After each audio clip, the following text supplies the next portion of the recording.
So yeah, man. Welcome back to the channel. Hope you guys having a great one. I was extremely late tonight. I had a very tough time getting on here. Uh, to be honest, if I get too far into the video live stream, I'm gonna be honest with y'all and be kind of open, but about things I've been going through lately. And I had a guy. So basically, I was on Instagram, and I have a guy I follow who was a disciple himself, and I defended him about something, and the dude called me out on idolatry and basically told me I worship Satan because I support this team, and this team led by Freemasons. And told me to take the disciple out my bio on Instagram, and basically told me I was a heretic. I got angry at myself, honestly, and I was about to delete my channel. If I want to be honest, I was about to stop doing YouTube videos and all that. And I want to shout my brother Cornell. Called me, talked to me, and kind of like just talked everything out with me, and kind of really gave me the perspective from a disciple's point of view, and not just some heretic. And I'm here talking to you guys. So thank Cornell in the comment section. Without him, without God, I would not be here.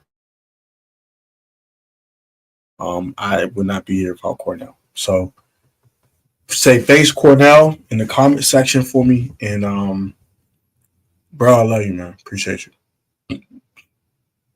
That meant a lot more than you know.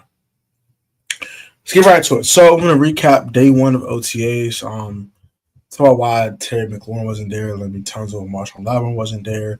Also react to some of the pressers and things of that nature. And we'll talk about all this stuff. So let's just wrap. We'll look at the pictures from practice and all that stuff. So let's look at Cliff's presser first. We'll look at Dan Quinn's and also Jaden's post practice, and then we'll go ahead and get to the pictures and all that, and talk about the play-by-play from Jack Selby as well. So let's do it. This year. Yeah, DQ has created a tremendous culture. The organization has as well, just starting at the top with Josh and then AP, type of people they brought in. So I'm excited to continue to learn from DQ and these other coaches and continue to try to build this thing. You know, you've added Debo, Laremy, and all that to help to obviously building around the offense and also around Jaden. Just how do you go about like building off of his first year, and what things have you seen from him already that maybe he's even improved in? Yeah, he works extremely hard. I mean, that's all he kind of thinks about is how he can get better, and watches a ton of film, watches a ton of football overall. And so that organically really takes care of itself in a way when you have a guy who wants to be that great. And then just the pieces we brought in, high character guys that have done it at a high level, continue to try and take another step with the guys we have coming back.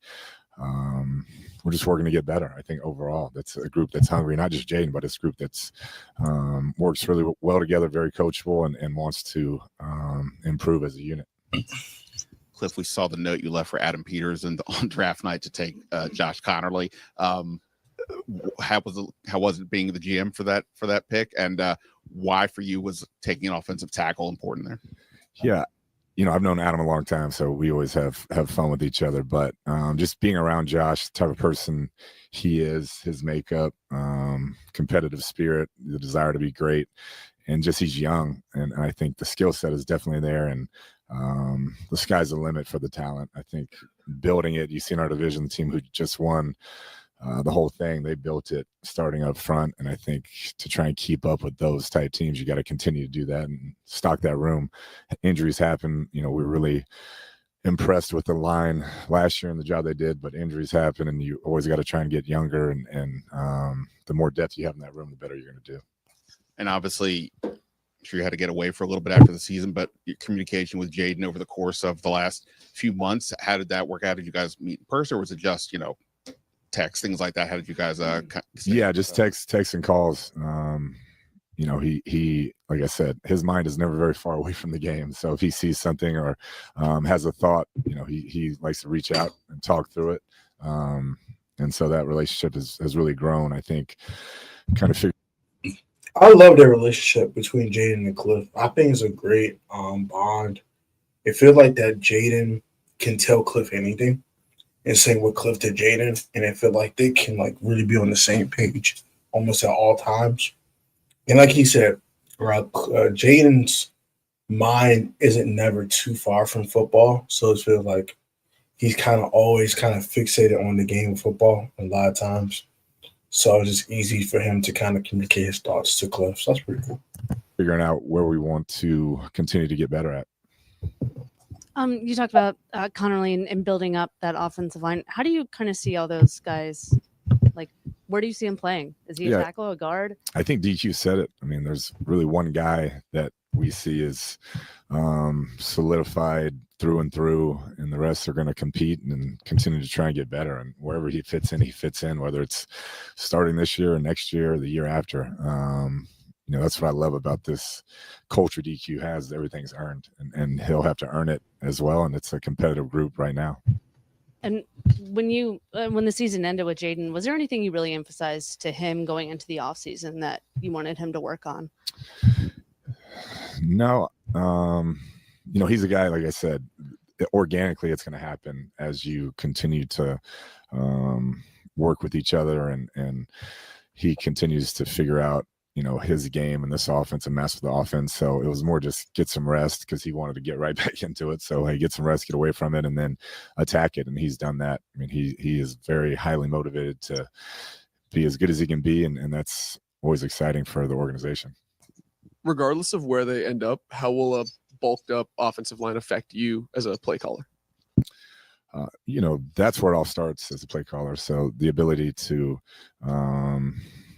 have the entire playbook open and feel comfortable with whatever you call. I think it is always made easier on that group is really good. And I thought last year they were tremendous for what we asked them to do, and playing with the rookie quarterback and really helping him along. And hopefully the pieces we added this year will just make him that much better. Also, rookie what roles do you imagine for Jalen and Ja'Cory specifically this year? Yeah, I mean, it's a pretty loaded group, so they're going to have to kind of get in where you fit in with this group, and there's not a ton of footballs to go around. So both guys have really attacked it. Great athletes, bring a lot of speed, dynamic players, and so we'll kind of see how this progresses throughout the offseason. You coach quarterbacks in their first year under your system, the second year. How much does it make a difference when a smart kid like Jaden, when he gets to stay in the same continuity of offense and have that muscle memory? Yeah, it's huge. I think you look traditionally through the NFL, the guys who've had a ton of success have been able to stay in those long-term, all-time greats, and just the comfort level, and then you being able to take the ownership of it and understand it inside and out, where now you're correcting people. You don't even need the coaches, and he's kind of getting to that point. Yeah. We haven't seen Jaden yet on this offseason, but there's been some speculation over some pictures online that maybe he's put on a little muscle. Does he look different physically? Yeah. I mean, I think he's still pretty lean, but I think the angle of the picture kind of threw us off a little bit. I think Jaden probably put about 5 to 7 pounds of muscle. No more than that, though. I don't see. He probably went from 195 to like 203, 204, maybe 205, maybe pushing it. But 10 pounds on a Jaden Daniels frame won't look that different. He did look jacked in that picture. But he's definitely worked really hard at his fitness in the weight room, and I mean he's here early and stays late and does all the things. So I'm sure I haven't seen his weights, but I'm sure that he's a little bit thicker than he was. And then you saw a lot of Debo in the NFC West. How excited are you to have a guy with that much versatility? Yeah, one of the best competitors I've gone against as a coach, just seeing him twice a year there in Arizona. I was always so impressed with how Kyle utilized him and did different things with him. And he's a football player through and through. Even being out here at OTA is just, you get him on the field and he's got a natural feel for things as he's figuring this offense out. But couldn't be more thrilled, having seen it up close and personal for those years to actually get to work with him. He's, like I said, he's a great football player. Hey, Coach. Second year with you and Jaden. Obviously, a lot of the conversation is, well, everybody else has a full season to tape on. Jaden and also you as a play caller now.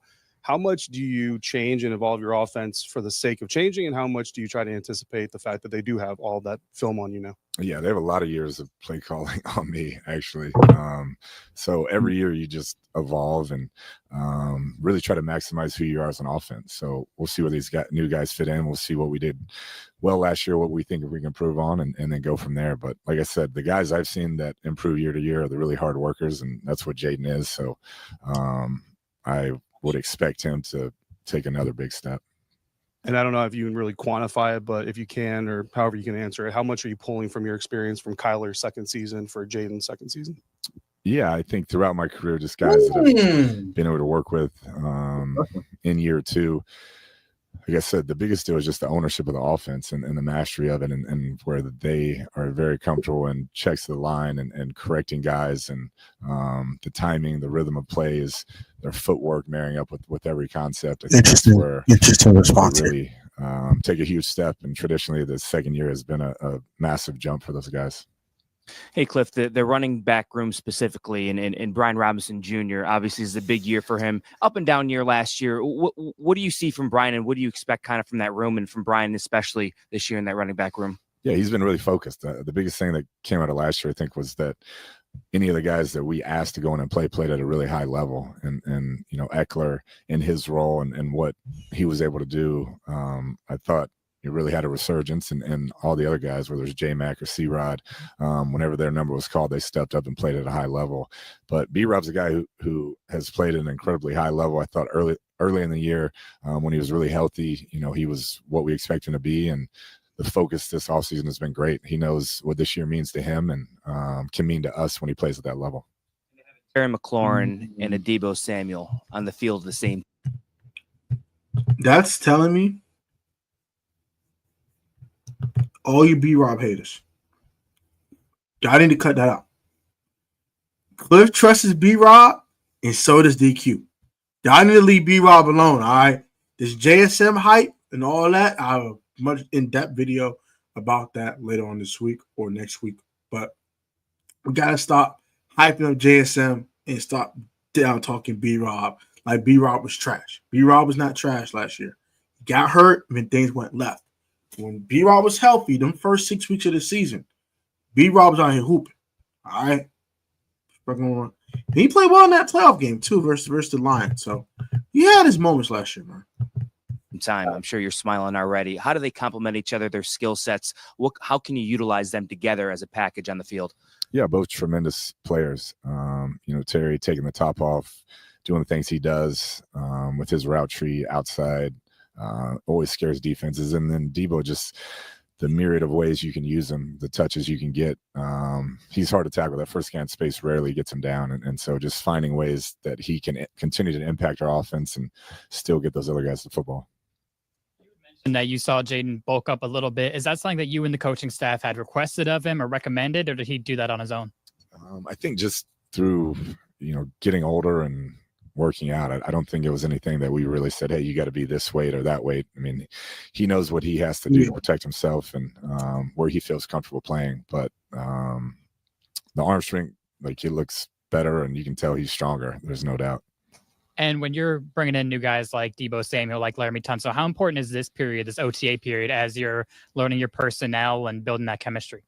Yeah, it can be good. You know, those guys like that have done it at such a high level for so long, they're consummate professionals. They're going to show up ready to go, whether it's training camp or OTAs. But I think a lot of times for the younger players, it's pretty vital to get them in here, get them comfortable, so then in training camp they can compete at a high level and feel comfortable. Hey, Coach, when you look at the offense last year and you assess where you all finish, is it any area that you say that this is where we want to be better this year? Yeah, I thought, you know, ball security ultimately kind of was our Achilles heel late in the season. Had a bunch that we can't do if you really want to be one of those elite teams. And so I think that's an area that we'll harp on all off season and try to be better at protecting the football. And looking at one of your wide receivers that you signed this year is Jalen Lane. What have you seen from him in this early stage of the OTAs? Yeah, he can really roll. Fast, dynamic player.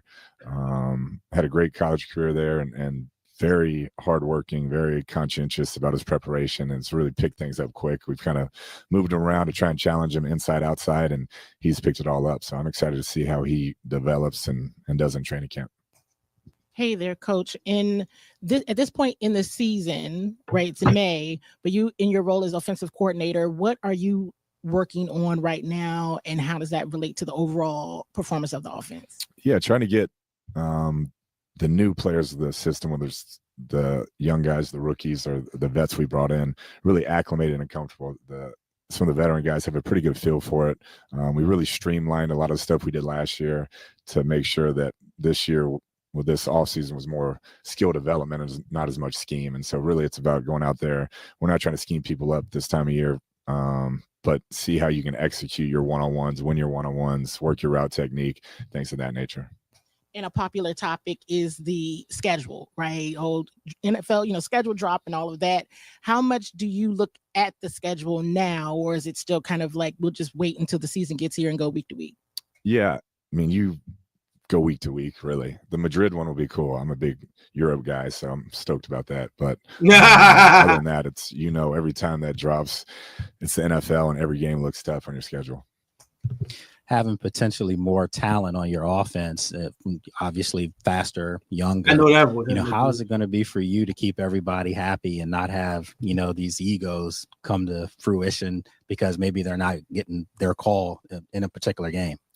Yeah, I've never had a great player that didn't want the ball, and so that kind of comes with the territory. But that's one thing I think that DQ has created, where it's the team above anything else. And these guys that had their success last year and got their touches, they know bringing Debo in, there's going to be less, but we're going to be better. And I think when they're able to sacrifice for that and understand that the ultimate goal is winning, then it all works itself out. But you want those guys. I mean, they're going to be pissed. I'll get cussed out a few games, but it's just comes with the territory.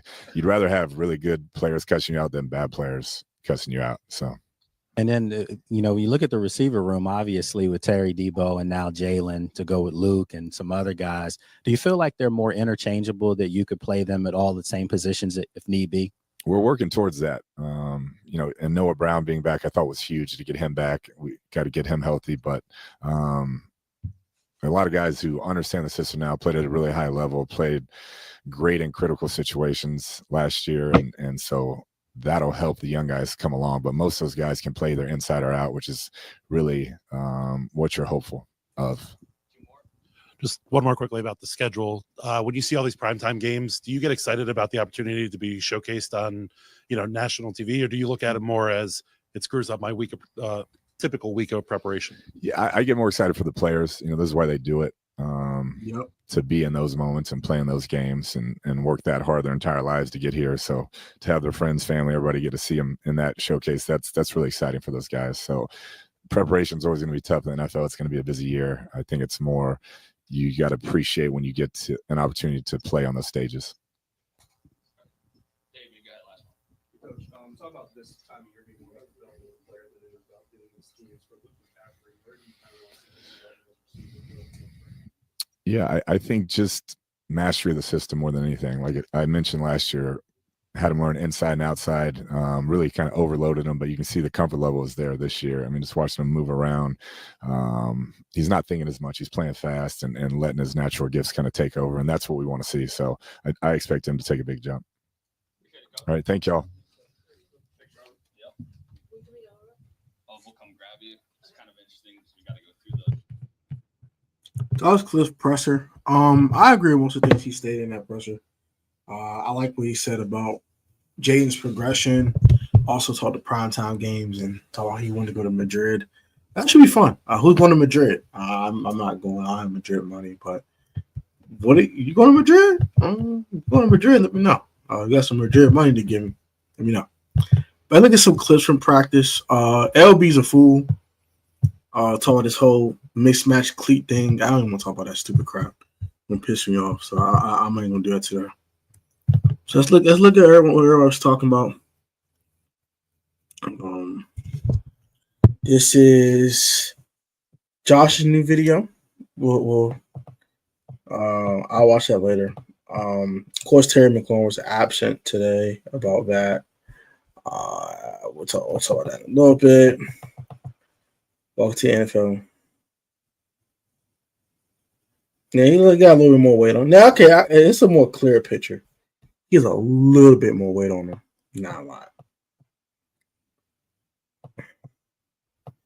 B. Mitch signed that for Khan. He's helping the returners right here. You can see that right here. Helping Jalen Lane and KJ Osborne out. That's pretty cool. Shout out to B. Mitch, man. Brian Mitchell is just the man. So that y'all should be video good. Sean Jerry Brown, you might be getting cut soon. Sounds like he might be out of here. Could we get a post June 1st release? This is Ja'Cory Krosky Merritt with that tweet there. This is a estimated extension for Terry McLaurin. That's maybe $31 million a year. So all right. Keep looking up to the sky. Firefly, you're in control of my mind. And my eyes keep looking up to the sky. Boy, this is cruising. Firefly, you're in control of my mind. And my eyes keep looking up to the sky. Like five ready, man. All right, so this Do is you not feel like this team, this is from as long as Jayden Daniels is under center, how in the hell do you not feel like this team has the opportunity not just to make the playoffs again, but to win the Super Bowl? Woo! I don't think I've ever in my life said that about a Commanders team and actually meant it in my heart of hearts. When you have a bona fide top 5 guy at the position, you're in the conversation each and every year. FBI rankings got the Bengals as the 7th best team in the NFL. Their defense blows. You know why is there? You know why they're ranked 7th? Because they've got one of them ones. They have a quarterback. As long as Jayden Daniels. So he got that from Louis T, by the way. I will surmise he got that from Louis T. But don't at me though. Don't get angry at me that Lil Hill got that from Louis. I get lots of from Louis, so I won't attack him for it. So we're gonna find some other things here. Trey Amos had a great day today as well. That I will go ahead and talk about in a little bit. Dan Quinn and Terry McLaurin had a great offseason, which I will not disagree with. Okay, so we're calculating the hell. What the hell? So we out here calculating completions at OTAs. Oh my Lord Jesus Christ. Thank God we don't have this problem. Golly, what the hell? Dan Quinn retained the whole coaching staff. It's really a big deal. It's very rare. I agree with that. Sam Cosmi is recovering well. His excellent recovery, hitting all the markers and a really good start. That's great to hear. Saying Nicky Zavala said the same thing about him there. Saying John Kime. What else?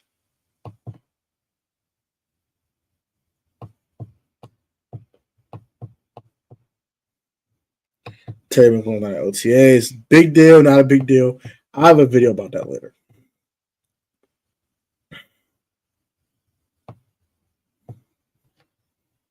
We'll look at Dan Quinn's presser in a little bit. Let's look at Debo. Look at Debo real quick. Look at Tebow. It's a big brotherhood here for sure. All right, number 5, Jaden Daniels. The relationship you're starting to develop with him. What's impressed you about Jaden on the field and kind of building that rapport? Just being here for, I think it feel like about 2-3 months now. I feel like the man can make every throw. He's comfortable. He knows what's going on. He knows where the ball needs to go. I just think he's very smart. How calm he is, after watching him like last year, the moment not too big for him. I just think he's a great player. What's it like for you with this fresh start now that it's kind of He's had that Southern accent too. It's been a smooth process for sure. The guys in the locker room make it easy. When I walked in the locker room, it felt like I've been here before. How the guys treated me, and we just building from that. What are your early impressions of Cliff? Oh man, I love Cliff for sure. Offensive guru. Expect excellence from everybody. Treat everybody the same, and just want the best for the team. What's it been like working with Terry? I know he's not out here today, but how do you guys stay in touch? I understand the business side of things, and I kind of like when he stopped coming, I understand his side of the story. So I just not try to get bothered with it and just let him, deal with it on his own and just kind of handle that on his own. But when he was here, man, it was business is business. Feeding off each other energy, trying to get each other better. Was there anything that you kind of focused on this offseason following last year that you want to work on? Being in better shape for sure. It's a new offense, so getting that down and just continue to learn every day. We just training every day. In here, we kind of built a program for me to go by, and that's what we've been doing. It's gonna help. First meeting him, it was crazy. I kind of played it against him a good bit, so I just think overall high energy guy, a great coach for sure. There was a moment during practice with you and Adam Peters were just talking. How about the comfort of knowing that brought you here and how that makes you feel as far as you fitting in, knowing that he's the one who kind of brought you here? Me and him kind of got history when he was in San Fran. I got to know him very well here. So when I realized I was coming here, I was more excited. One of the first guys to call and talk to, and just continue to build on what we already had. He's on Adam Peters. Okay. Alrighty. Oh no. Crap. Not about something. Shoot. I follow y'all. Scroll. We got to scroll kind of quickly. All right, so there's some pictures. That's the one with Jalen Lane and the punt returners, and B. Mitch, Debo, and Adam Peters chilling. Happy birthday to Adam Peters, by the way. He just turned 46 years old. Shout out to Adam. Shout out to AP, man. Chef P, man. Shout out Chef P, man. Also, Laremy Tunsil Jr. I didn't know he was a junior, by the way. And also Lattimore weren't at OTAs today. I think those are two vets that don't really need to be there. Tina's voluntary, but Lindell Willingham said something about that. Well, look at his video in a little bit. This is D-line going for some drill. This is more linebackers. Look at the numbers. There's lines of linebackers going for that drill. Zach Shelby might need to fix that, but that's fine. All right, so he said you could be at U Street but can't be at practice. We're going to first bag drill of the year. Bag. Remember this guy? Yeah, this guy. JD Fat. He said he wants Terry at practice. No Terry in a surprise. We're back. That's another one there. Debo. Oh, Debo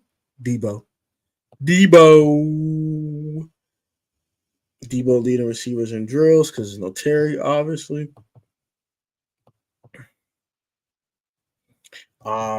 Terry McLaurin is not attending today's OTA session, voluntary, of course. But there are discussion and extension. So they at least are talking, which is great. The new episode of Commander's Log was tonight at 7. I need to watch that later. I will watch that and give you guys my thoughts on that. I'm gonna find this freaking video from my man, Mr. Willingham here. He has some things to say, and I want to watch it. I watched it earlier and I found it hilarious. So we're going to find this video. Not what I'm looking for. I want to find this real quick for you guys. I found this. Oh crap! He had it. So I saw it. Let's say something. TD, he said that. Here it is. A little bit of a bone to pick. Day one. So he said he has a bone to pick. We're going to watch this and we're going to see what he says. All right, Burgundy and Gold fans, I have a little bit of a bone to pick. Day one of voluntary OTAs for the Commanders. I know it's voluntary, but some guys should be showing up. Terry McLaurin, a no-show because of the contract dispute with him and the team. Understandable. Marshon Lattimore, who was a cut candidate this year because of how uncertain he was and shaky he was in coverage down the stretch. Oh, it's his hamstring. No, show up at practice. Show up at practice. The Laremy Tunsil thing, he's not there either. That's where I have a problem. All right, let me get the Marshon Lattimore. No. They weren't cutting Marshon Lattimore, bro. I'm gonna say for everybody peanut glider. They were not cutting Marshon Lattimore, bro. I don't care how much people say he was a cut candidate and all. They were not releasing Marshon Lattimore, bro. They traded a 3rd round pick for Marshon Lattimore. Maybe if he plays bad this year, yes, he won't be in 2026. But to cut him after 5 games, after playing 5 games, and you gave a 3rd round pick, that was not going to happen. I don't care how bad of a cut candidate you thought that wasn't going to happen. But let's get to Laremy Tunsil because he said he wants to see some about Laremy Tunsil. You can be on U Street doing the Cotton Eye Joe, messing the club up, buying sections, doing the whole 9, but you can't show up to voluntary OTAs. No one's asking you to be a leader. Just be there. Show that you care. Show that you're not above it. I know this is what he did in Houston. This ain't Houston. And guess what? The Texans traded his ass. I hope he figures it out because I'm not cool with him not showing up. And for all of you out there that say no big deal, was it no big deal when Chase Young didn't show up? All right, Burgundy and Gold fan. Shoot now. Oh, shoot. Oh, shoot now. What he said about Terry? No Terry McLaurin, voluntary OTAs. I want him there. I understand wanting his money. I understand the industry risks, but I want him there. Just show up and don't practice. It's better than not showing up. By the way, I love Scary Terry. Okay, cool. All right. Now I want to talk about this whole Laremy Tunsil thing. Apparently, he was on U Street. Hey, I'm not outside no more. Don't ask me no questions. I'm not an outsidian anymore. I don't go outside. You might catch me in an occasional happy hour or something and talking with someone or hanging out with somebody here and there, hanging with the homies or something. But you ain't going to catch me outside at 2, 3 in the morning. Those days are done. Won't catch me. Hell no. And I mean hell no. That ain't the point. Apparently, Laremy Tunsil was in U Street, probably at privilege. Probably privilege. If he's at U Street, he's on U Street. Probably privilege. Buying sections and popping bottles and popping ace of spades and living his best life because show up to OTAs. All right, look here, bro. I'm not going to come at Laremy Tunsil sideways about this, but I would say it's not a good look. It's not. I'm sorry. If we're catching you on socials popping 5 to 10 ace of spades bottles, you can spend 10 grand on the club and have a good time. I have no problem with that. But this is a new offense. This is a new team. This is new everything. This is not Houston, bro. You're not going into an old situation. You're going to a new situation. You should get acclimated with this team. You should get assimilated with this team. That's not a good look. Now, am I attacking Laremy for this? No, that's fine. It's voluntary. I get it. Cool. You want to go to U Street, have a good time, bro? Have fun. I'm not. You work this hard to do that, to enjoy your life, bro. Do that. Now, I will say I won't get religious on here or spiritual on here, but if he's a believer in Christ, I would advise him to repent. But back to the point here. Now, Terry McLaurin, he's trying to get an extension done. Terry, I'm going to leave Terry alone. I'll talk about that in another video. Marshon Lattimore, I think he should be there too. But I'm not coming at him sideways about it. I would say with Marshon, I'm a little disappointed. He had 2 good games last year against 2 bad football teams. If he played any team that was any good last year, they targeted him and they put belts of you know what on him. Yeah, at top. Now he made a share of plays like in the Eagles game in Week 16. He had 3 PBUs, including one in the end zone on A.J. Brown that forced a field goal or supposed to force a field goal, but Saquon Barkley had much better plans, apparently. Saquon Barkley is just Saquon Barkley, right?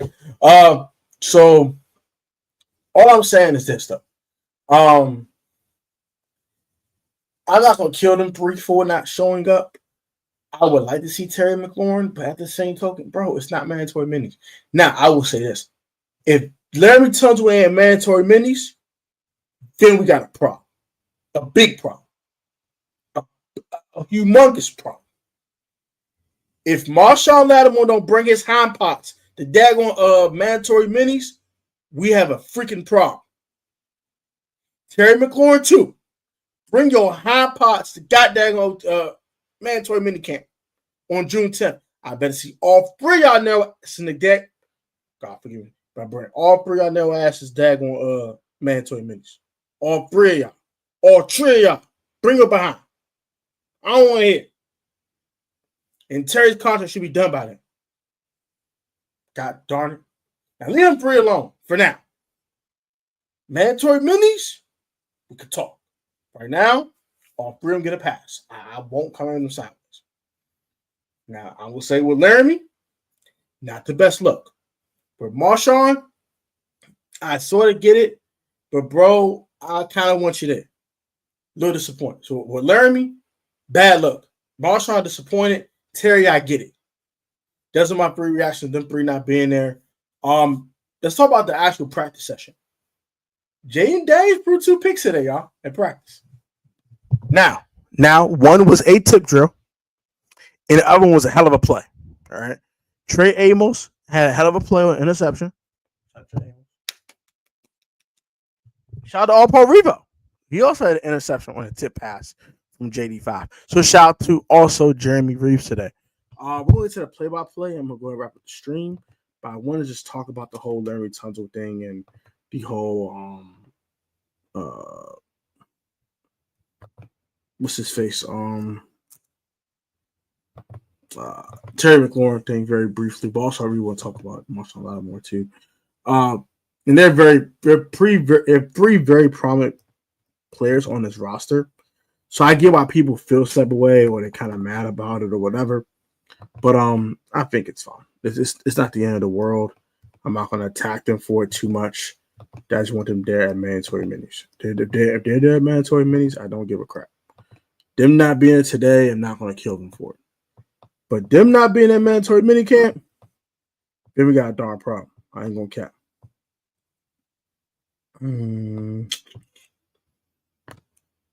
So if both are past the Michael Gallup, no surprise there, I guess. So this is the girls.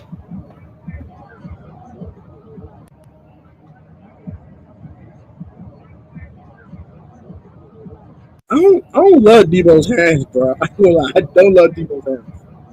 I love the natural hands. I guess I won't get too angry about it. I don't love Debo's hands, so I don't. I really don't. I don't hate him either, though. So keep that in mind. So Debo lead him in visual drills here.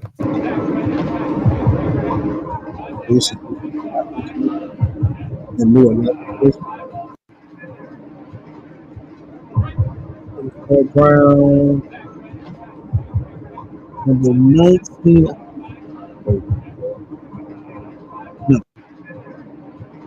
No, I know this is Noah Brown. Oh, who the hell 10? Who the hell 12? 13. 15.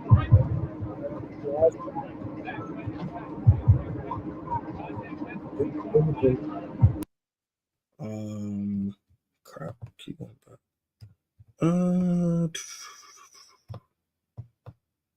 We're so back. Yep, so back. Yes, sir.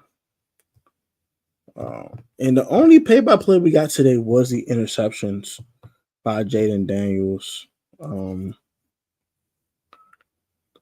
Trey Amos also had another pass breakup. I got picked earlier. That was from Jaden Daniels. This was a pass from Hartman that was almost intercepted, but it was a pass breakup and not a pick.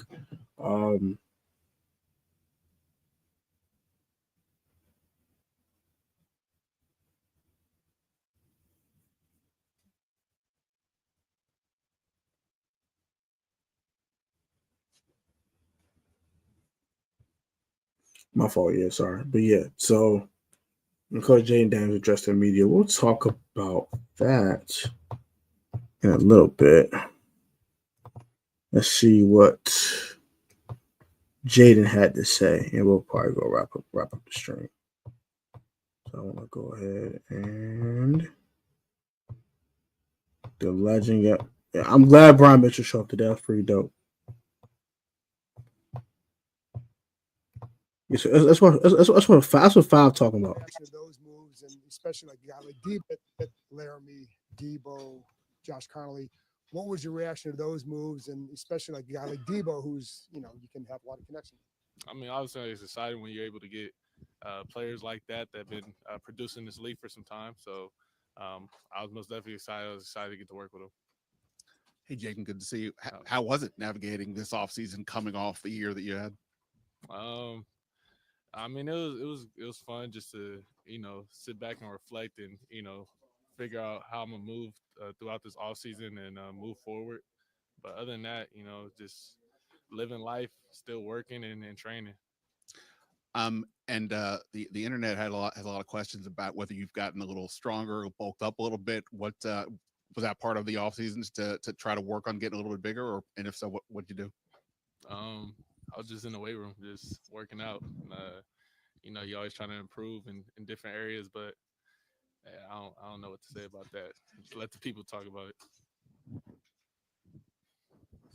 Jaden, for a guy like you that is just so focused on football all the time, do you have to force yourself to unplug a little in the off season? Yeah, I think I did. Obviously, you want to get back to it after how the season ended. He was pissed off, rightfully so. He was mad. Kind of he was angry about that 55. You want to revenge immediately.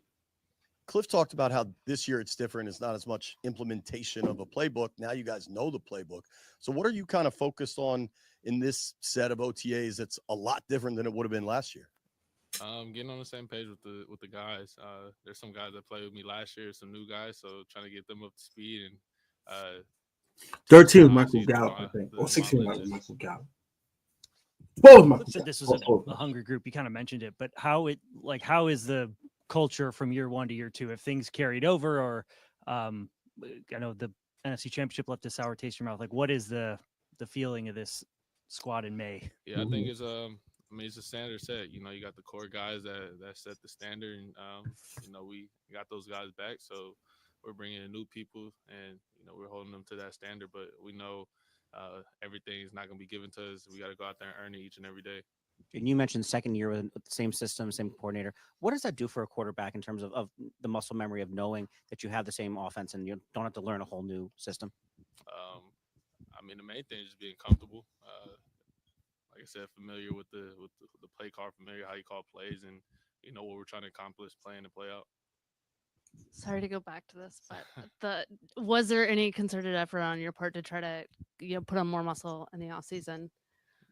Nah, I was just working out. It wasn't like I need to eat this amount much. No, it was just go out there, have a plan, and naturally just put on weight. And having a full off season, not doing draft prep and all that other stuff, how much does that change things for you? How does it help you? Yeah, I mean, you just had so much time and freedom to kind of do what you want. So it's difficult trying to navigate that, but you lean on people closest to you, and obviously you got to keep the end goal in mind. You're trying to get better each and every day, and you're trying to progress each and every season, each and every month and snap. What are some of those things that you want Debo to see through your lens or others? I think that's a conversation between me and him. Can't really give out too many secrets. I like that. I mean, just how I see different coverages and stuff like that. And for you and Cliff, obviously he was pretty collaborative last year. I guess what are some of the things that you can do to grow in your relationship and grow in the offense? Just transparency and stuff like that. This is what I was comfortable with. This is what he likes, and how can we find a middle ground to obviously expand the playbook and still have our core plays. Hey, Jaden, just one from me for you today. I just wanted to ask you how you were doing. We all know that you lost a close friend kind of related this off season. So just how are you? I'm good. Tough little situation. Obviously somebody close to me, and mental health is real. So, but I do appreciate you asking. But I'm good. Jaden, anybody, anywhere, anytime was the mantra that was on the walls. When we left last season, coming back and seeing all the primetime games, and you just wanted to be on the spotlight. How excited are you when you see the schedule and to know that there's going to be so many opportunities for this team to be on display? I think that mantra still stands. I don't think we're looking at it as we play a Monday night or Sunday night. We're just looking at it like we're playing this opponent this week on a Sunday, on a Monday. It doesn't matter if we play them on Tuesday, Wednesday. Like, we're just going out there and playing football. Jen, you mentioned you spent a lot of time in the workroom or in the gym working out. How good did it feel today to get back on the field, put a helmet on, and throw some footballs to your new teammates? I love football, so it's very refreshing to go out there and practice again and have some fun. Jaden, the additions to the offensive line, Connerly, Tunsil, as a quarterback, what does that do for you? What was your reaction to see kind of the upgrades in the O-line, and how does that help you as a quarterback? Yeah, those are good additions that we brought in, and obviously what Adam and his side of the building is doing. You got to trust them with everything that's going on. So obviously I'm excited. Those are two great individuals, and we got even more that they brought in. So I'm excited to get to work with them and still progress and get ready for camp.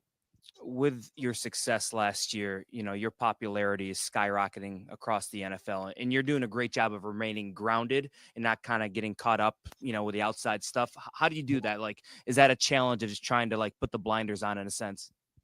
I've never been the type of individual that I could say looks for fame. I'm a very introverted individual. So I just go out there and live my life how I live it. I don't really go too many places. I didn't before that, so I don't think that's going to change for me either. Jaden, a year ago, you were one of the top picks, obviously, in the draft. There was a ton of hope, a ton of potential for you. Now coming into year two, you are widely considered one of the top quarterbacks, if not the best players in the league. How does that adjust your mentality as you come into this year? I don't think it does. I just think I got to go out there and prove myself each and every day. Like, no matter if it was last season, this season, or 20 years down the road, you got to prove yourself each and every season. And kind of down along the same lines, this team a year ago, there weren't a ton of expectations for the team. Nowadays, again, around the national media, this team has high hopes. How do you lead this team towards where you're going?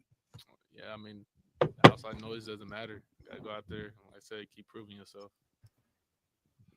When the team brings in a bunch of these new receivers, whether they're rookies or free agents, how do you go about kind of getting a feel for their game? Do you go back and watch kind of some of the stuff that they've done in the past and kind of project how you're going to work with them, or how do you get to know them? I think it's different. I think you obviously go back and watch some tape and you can get an idea. That's what they're good at. This their weaknesses or strengths, but all that changes to that doesn't mean anything till you get live reps with each other and see how they move or see how they run certain routes or how they catch the football. So the live reps are very valuable. And there are a lot of players who make jumps from their first season to second season, on the field, off the field, around. For yourself as kind of a leader, obviously being the quarterback, how do you see kind of your leadership role expanding as you go into the second season? Or how do you attack leadership, I guess, as you go into the second season? Continue to be myself.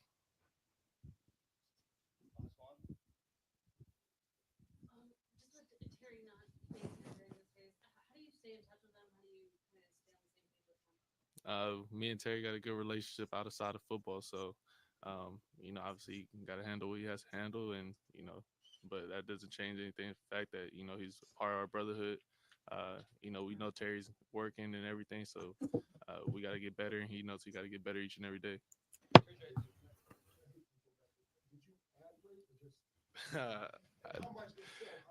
That's up for grabs. I don't know. Jaden, funny. I like the question they asked me. Asked about different chemistry, different people.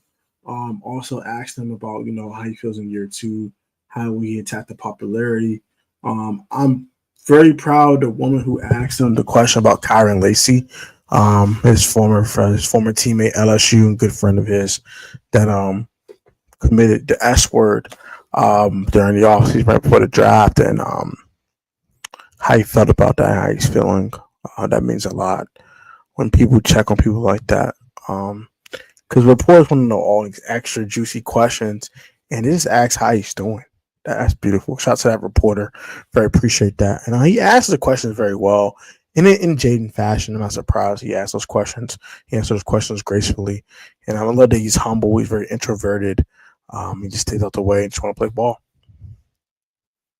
And I think Jaden Daniels will have a hell of a sophomore season.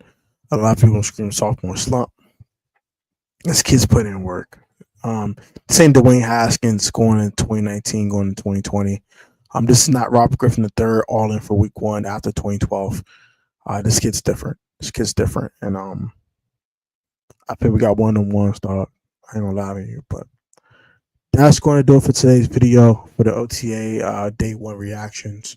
Hope you guys enjoyed. Like, comment, subscribe to the channel. Love you guys, and I'll catch you guys tomorrow for another reaction. So then, peace and blessings.